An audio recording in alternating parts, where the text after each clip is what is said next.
Raporttigeneraattorin avulla voit luoda Brioxissa tilinpäätökset ja muut raportit helposti ja ammattimaisesti.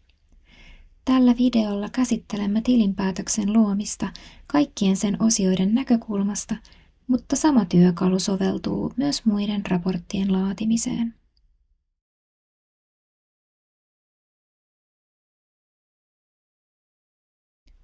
Aiemmin luomasi raportit löydät täältä listasta. Aloita raportin luominen klikkaamalla Luo raportti. Annetaan ensin raportille nimi.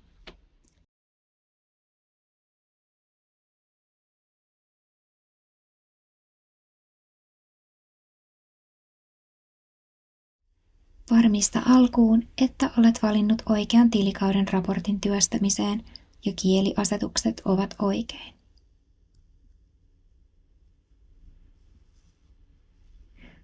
Voit vaihtaa asetuksista kielen työskentelyn ajaksi ja luoda raportin asiakkaasi toivomalla kielellä. Seuraavaksi valitse raportointikausi.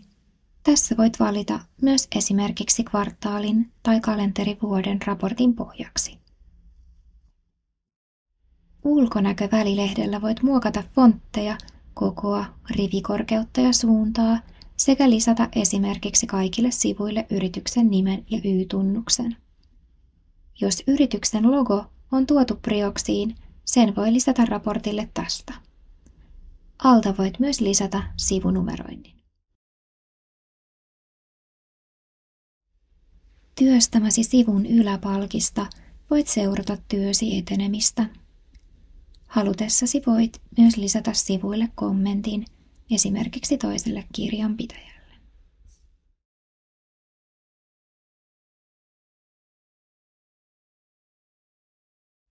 Siirrytään seuraavaksi yksittäisten sivujen muokkaamiseen.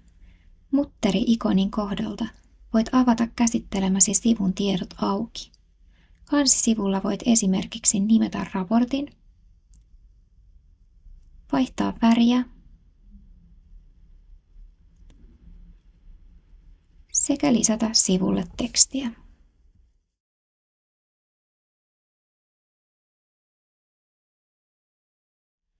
Tuloslaskelman ja taseen osalta voit valita haluamasi asettelumallin. Tase-erittelyraportti-osio hakee ajantasaisen raportin, joka sisältää täsmäyttämättömät tapahtumasi. Huomaa, että taseen tilien täsmäytykset tehdään Brioxissa kohdassa kirjanpito, täsmäytys. Ennen varsinaista tilinpäätöstä onkin hyvä täsmäyttää tapahtumat täällä ensin, ennen kuin luot tilinpäätöksen raporttigeneraattorissa. Liitetyt tiedostot sivulle voit ladata koneeltasi raporttigeneraattorin ulkopuolisia dokumentteja, esimerkiksi myyntiraportteja. Tilinpäätöksen liitetiedot toimii muista sivuista poiketen hieman eri logiikalla.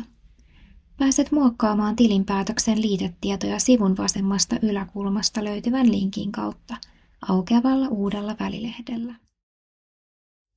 Valitse ensin tilinpäätöksen laatimisperiaatteet. Klikkaamalla Kyllä valittu liitetieto ei tule raportille ja klikkaamalla Ei voit täsmentää raportille tulevaa liitetietoa.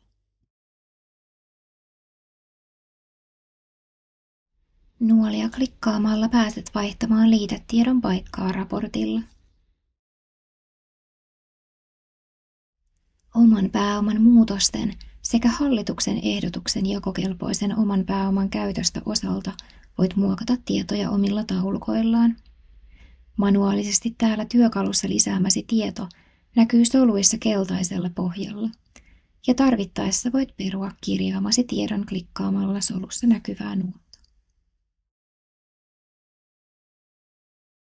Klikkaamalla alhaalta lisää liite voit myös lisätä oman liitetiedon, mikäli valmispohjasta puuttuu haluamasi liitetieto.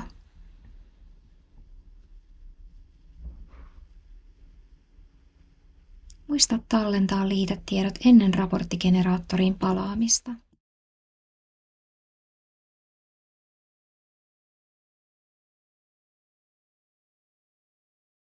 Allekirjoitussivulla voit valita, onko tilinpäätös allekirjoitettu fyysisesti vai sähköisesti, ja tarvittaessa poistaa tilintarkastusmerkinnän, mikäli tilinpäätös ei ole edellyttänyt tilintarkastusta.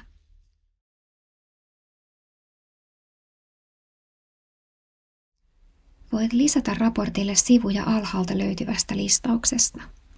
Voit halutessasi lisätä raportille myös useamman taseen ja tuloslaskelman. Sivujen järjestystä on mahdollista vaihtaa raahaamalla sivu 2 viivan kohdalta haluamaasi kohtaan. Kun vesileimatäppä on päällä, tulee lopulliselle raportille tekstiluonnos. Täpän pois ottamalla saat ajettua siistityn loppuversion.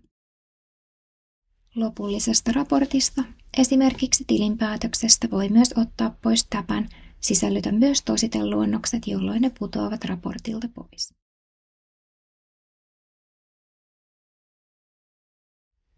Voit piilottaa raportilta sivuja ennen sen ajamista, mikäli haluat ajaa useamman eri version raportista. Piilottaminen tapahtuu klikkaamalla sivun kohdalla yläpalkissa silmänkuvaa. Kun silmäikoni näkyy sivun kohdalla, on se piilotettu lopulliselta raportilta. Voit myös poistaa ylimääräisen sivun kokonaan klikkaamalla roskakorin kuvaketta sivun yläkulmassa. Mikäli taas haluat poistaa kokonaisuudessaan ylimääräisen raportin, voit tehdä sen avaamalla raportin ja klikkaamalla 3 pisteen kohdalta raportin nimen vierestä. Nyt voit poistaa koko raportin klikkaamalla roskakorin kuvaketta.